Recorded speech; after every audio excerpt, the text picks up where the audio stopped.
Hey everybody, and happy Sunday. Welcome out here to the farm.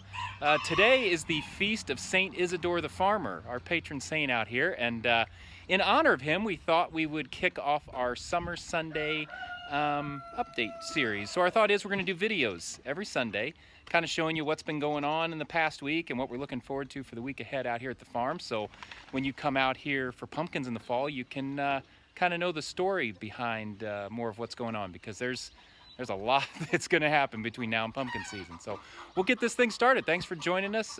Let's start showing you around. All right, so we'll start here in the barn because there is a lot of life happening, or there has been a lot of life happening here the past month or so. This is Caleb's domain. He gets up every morning, takes care of all these animals, feeds them. Really, I don't come out here much, which is liberating, honestly, but I'm really proud of him for all he's been doing out here along with the other boys. But Caleb, come back here, Caleb. We'll put you in the spotlight for a minute. So we've got chickens out here. We've got how many chickens? About 100. About 100. You say it so like nonchalantly. Anyway, in the barn now we've got what, like 60 of them, right?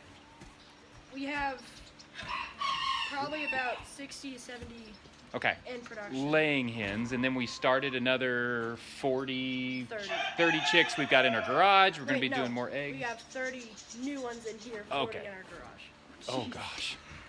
I didn't know we had that many chickens. Anyway, we've also got 50 meat birds coming. So birds will raise for meat. Those only take 6 weeks to grow. We'll show you those when they come.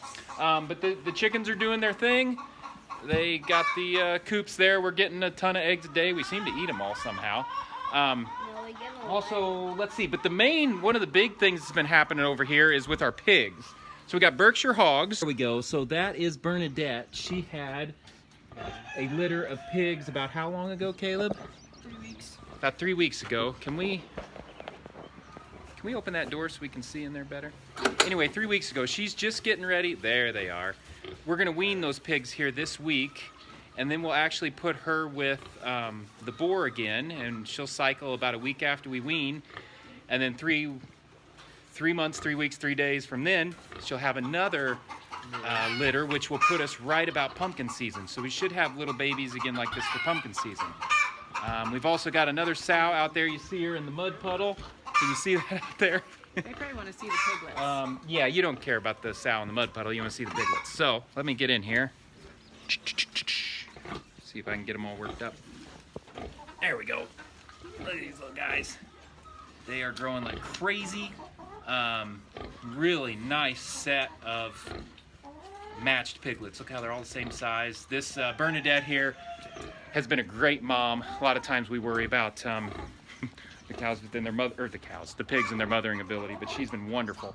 Also over here, we've got Caleb's 2 4-H show pigs. So we bought these. He's going to be showing them at the Greene County Fair here in a couple weeks. So shout out to all you 4-H'ers and to the Greene County Fair getting ready. We're excited to take those in and see how they do along with everybody else. All right.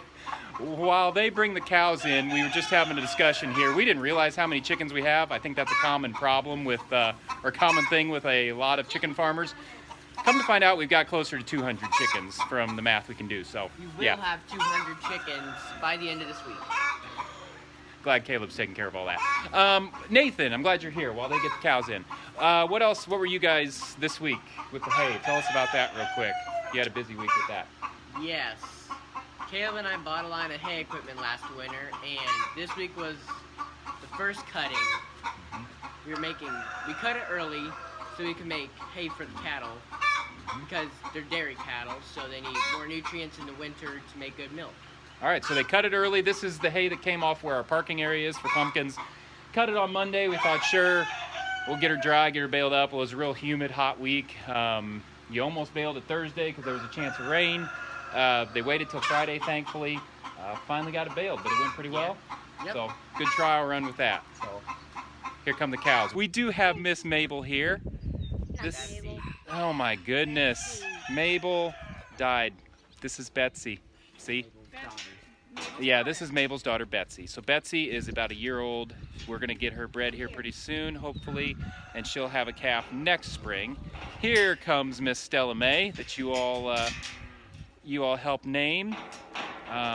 Stella is due to calve here in the next month, and then we'll be milking her as our family milk cow. So they're feeding her little protein chunks, little cubes, getting them tamed to that. And no, these cows are living large right now on all the green grass, and hopefully Stella there will be giving us milk here in a month or so. And there's Mama and her dairy cow. So some happy ladies right there. So another really important part of summertime on the farm is book reading, right, JJ? What are you reading? What is it? The Warriors. Power 3 Warriors. All right, another series. How many books are you going to read this summer? Couple million. That's about accurate. Kind of like chickens, they just keep multiplying. All right, so outside the barn, a lot happening too. We wanted to bring everybody out here to the orchard.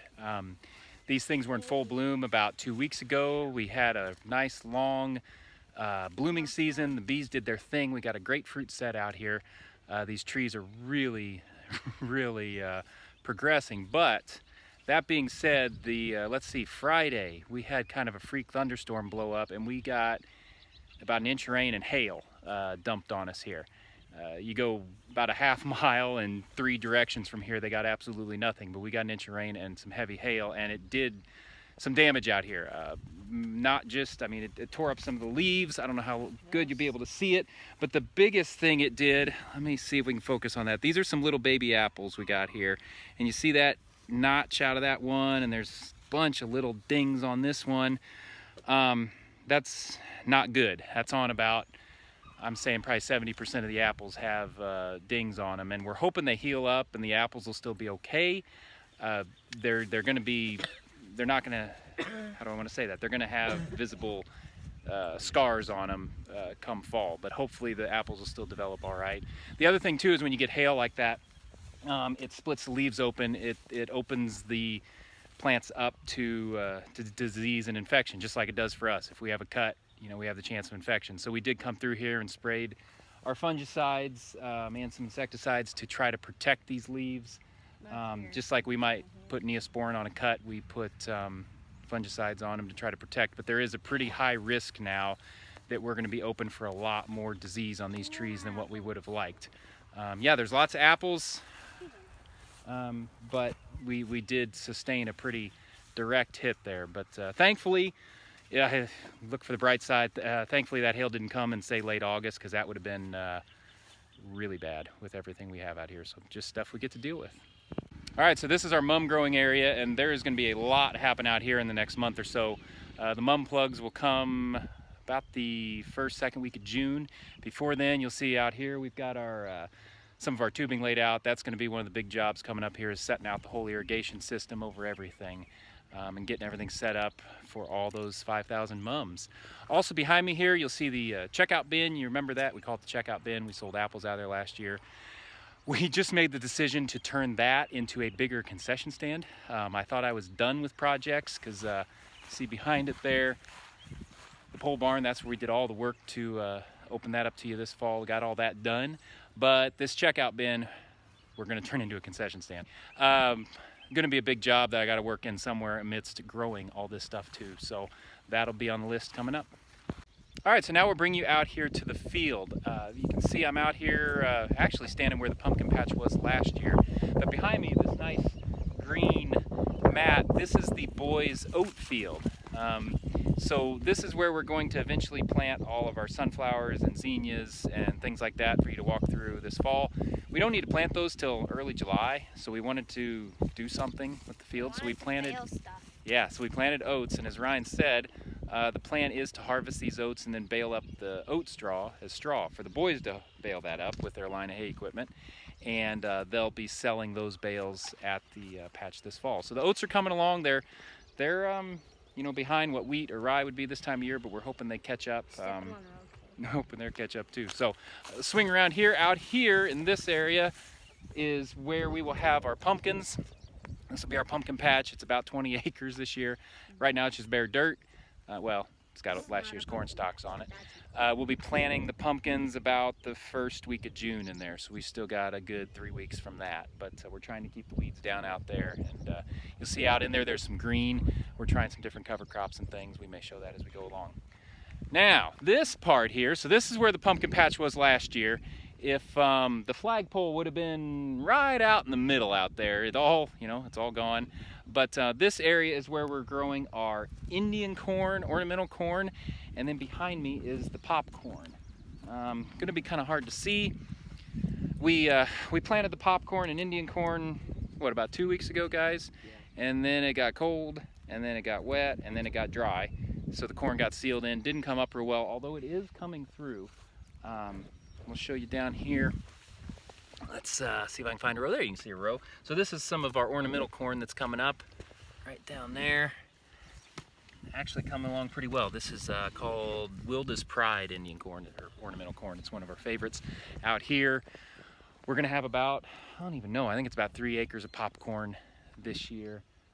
We've got 4 different kinds growing. It's, like I said, coming through. And then beyond that, the part that we're not using for the pumpkin patch stuff, we've gotten soybeans, and they had a hard time coming up too. And then the hail came through and hailed a bunch of them off. So we might be replanting, but that's one of the challenges of this spring. And as I stand here, I can hear tractors running, planting, but it's too wet to plant here because we got all the rain, but over there at the water tower, they're planting and carrying on. So I'm glad everybody can do that. But here we're sitting still. So that's, what do you think, guys? That pretty much where are my guys? They keep moving out of the frame. Whoo, getting dizzy. Here we go.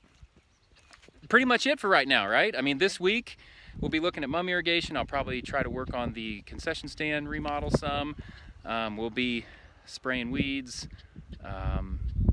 Yeah, and see what it brings. So anyway, thanks for following along. I wanted to close by offering all this to the one who provides it all for us. So we'll offer all glory be to the Father, to the Son, and to the Holy Spirit, as it was in the beginning, is now, and ever shall be, world without end. Amen. Have a great week, guys.